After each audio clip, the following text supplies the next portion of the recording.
So, let's be honest for a second. When you think about vocal warm-ups, like for a choir, what comes to mind? Maybe just humming some scales, doing those neck rolls. Yeah, maybe flapping your lips, that kind of thing. Right. It can feel like something you just get through before the real singing starts, you know? Definitely. But have you ever really stopped and thought about why directors spend actual rehearsal time on this stuff? Well, that's exactly where we want to start today, because this deep dive, I think it might really shift how you see warm-ups. Okay. We're looking closely at choral warm-ups, yeah, but through a lens that shows their real power.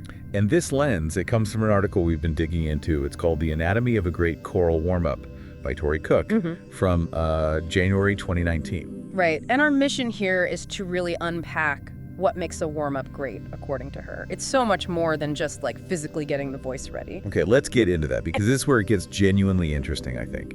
The main idea from the article, it's that warm-ups are not just physical prep.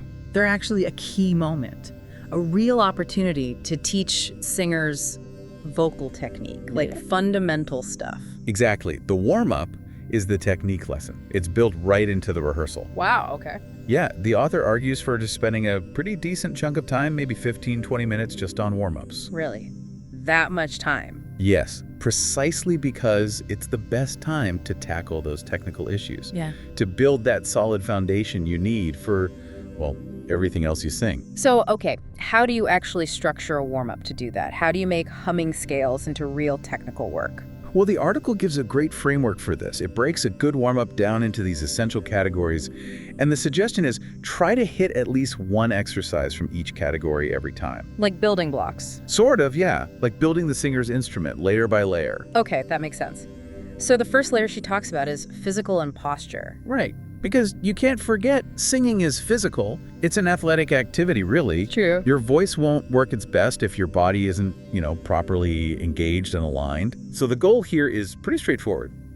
Just get the body ready, some light stretching, maybe massaging out tension. Getting grounded, finding that good posture. Yeah, the posture that lets you breathe freely and make sound easily. And the examples she gives are super practical. Things like massaging your face or under your tongue, around the jaw. Oh yeah, places where tension really builds up for singers. Totally. And gentle stretches, tilting your head, reaching your arms up, rolling shoulders, then getting grounded. Feet shoulder width apart, knees slightly bent, feeling centered. Like feeling your connection to the floor. Exactly. Even doing a full body shake sometimes just to loosen everything up. I can definitely feel how, tension in my shoulders totally messes with my voice. Yeah. So this isn't just random stretching. No, it's targeted preparation for the instrument, which is your whole body, really. Right. And she emphasizes posture alignment too, that whole bending over, slowly stacking your vertebrae as you come up. Tucking your hips a bit to release lower back tension, getting your head aligned like it's floating up. It's all about creating this open channel for air and sound. Okay, body's ready. What's the next critical piece? Next up is breath. The engine. Absolutely. Breath is, it's everything in singing. It's the power source. You need that controlled, supported airflow.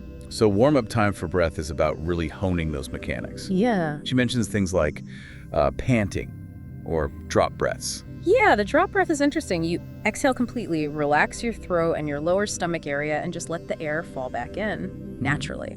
Less effortful. Exactly. And other exercises focus on control, like breathing in and out on an S sound. Oh, I've done those. Yeah. For different counts. Right, like breathe out for 8 counts, then 4, then 2, 1, even half counts. It builds that conscious breath management. Okay. Or sitting down, bending over so your elbows are near your knees, and breathing into your back, feeling the ribs expand sideways and back. Yeah, getting that 360-degree expansion. And those lip trills or bubbles, even without pitch, they're amazing for working on keeping the air pressure steady and even. It really hits home how different singing breath is from just everyday breathing. You need that control. It's the foundation, absolutely. Right. So body aligned, breath engaged. Now you move to actually making the sound, phonation. Which the author explains pretty simply, right? Just the point where the vocal folds touch and vibrate. Yeah, exactly. And the big challenge here, she points out, often isn't just getting them to vibrate, it's finding the right amount of pressure. Yeah. The common problem is using way too much pressure, kind of forcing the sound out. So the goal isn't about being loud or forceful initially, it's more about finding that sweet spot, that light, balanced pressure. Precisely. Yeah, Just enough contact for the folds to vibrate freely without any strain. okay. So the exercises here focus on that light touch. Things like gentle humming, pitched bubbling, so taking that steady airflow practice and adding a note to it. A really gentle, buzzy VV sound. Almost like humming, but with a V. Yeah, kind of. And even, get this, singing through a straw. Singing through a straw? Okay, that sounds weird. How does that help? It actually creates a little bit of back pressure in your throat and mouth. Okay. And that back pressure makes it easier for the vocal folds to start vibrating with less effort from you. It helps stop you from squeezing them together too hard. Ah, so it gives you like physical feedback for that feeling of easy, light phonation. Exactly. It's a clever way to physically feel that technical concept. Okay, that makes a lot more sense now. It's a tool to feel it. Yeah. So once you have that clear, efficient sound from light phonation, what's next? Shaping it. Right. Shaping it and amplifying it. And that brings us to resonance. Okay, President. Resonance is basically how we use the different spaces, the cavities in our body to shape the sound. Like the chest, mouth, nasal area, head. Yeah, all those spots that give the sound its color, its character, its ability to carry. So spending warm-up time on resonance means helping singers explore these chambers consciously. Exactly.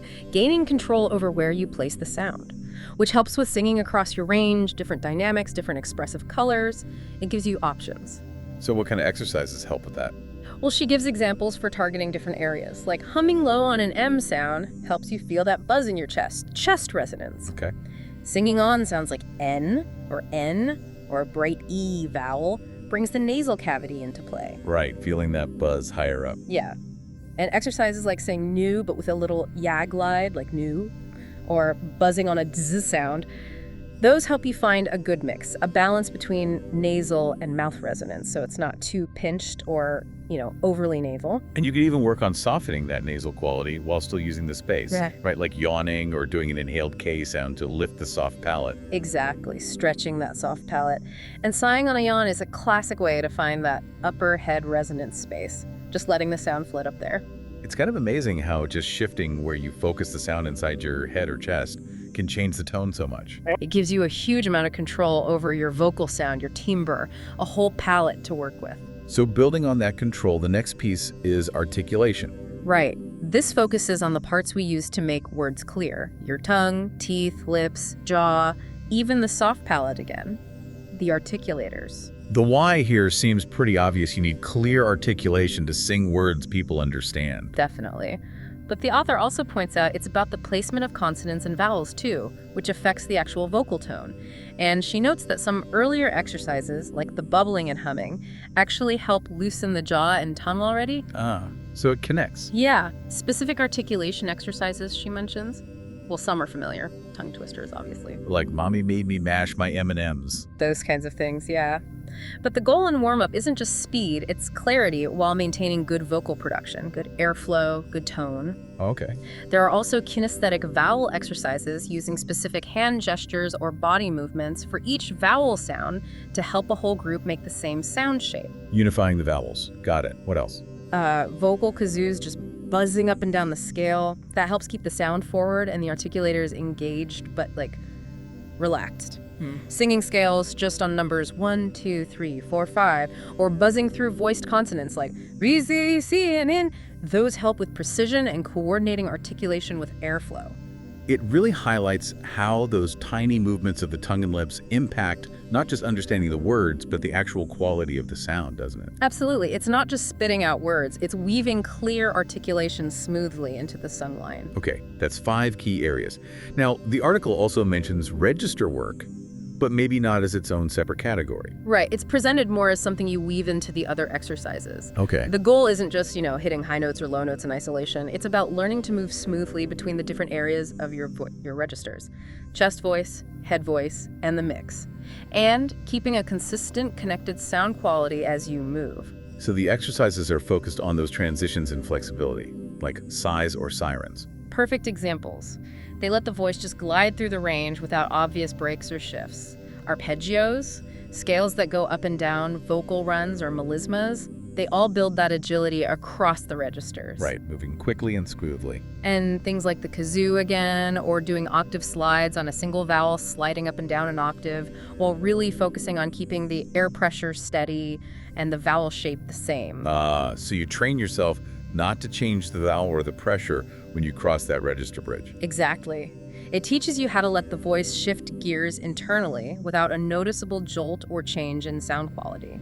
Chromatic scales are also great for challenging those smooth transitions between notes. Yeah, moving smoothly between different parts of your range, that can be really tricky for singers. So these exercises target that specifically. They really do. They build that necessary flexibility and coordination. So when you step back and look at this whole structure and think about the author, Tori Cook, her background as a singer, director, working at Chorus Connection. Yeah, you see, it's not just like an academic exercise. This structured approach, it comes from real-world experience, from seeing what actually helps choirs and singers improve. Absolutely. And it all circles back to that core idea we started with. By deliberately working through these areas, the physical setup, breath, making the sound, shaping the sound, clarifying the sound, and connecting the registers. The warm-up stops being just a get-ready activity. It becomes this really powerful, integrated way to teach and build vocal technique. Technique that then carries over directly into the music you're actually rehearsing and performing. It completely reframes the purpose of those first 15 or 20 minutes, doesn't it? It really does. It makes them some of the most valuable teaching time in the rehearsal. So let's bring this back to you listening. If you really take this idea on board that warm-ups are technique lessons, diagnosing and working on specific vocal needs, how might that change how you practice your own music outside of rehearsal? Yeah, maybe instead of just running notes and words, you start asking different questions, like, am I using that light phonation we practiced? Am I keeping my breath support going through this whole phrase, like in those Sellis's exercises? Am I thinking about resonance? Placing the sound consciously for this vowel or this dynamic level? Do you find yourself actively trying to apply those foundational things you worked on in the warm-up when you're actually singing your part? It's a whole different level of awareness in your practice, isn't it? Listening to yourself in a new way. It truly is. Well, thank you for joining us on this deep dive into the anatomy of a great choral warm-up. Lots to think about there.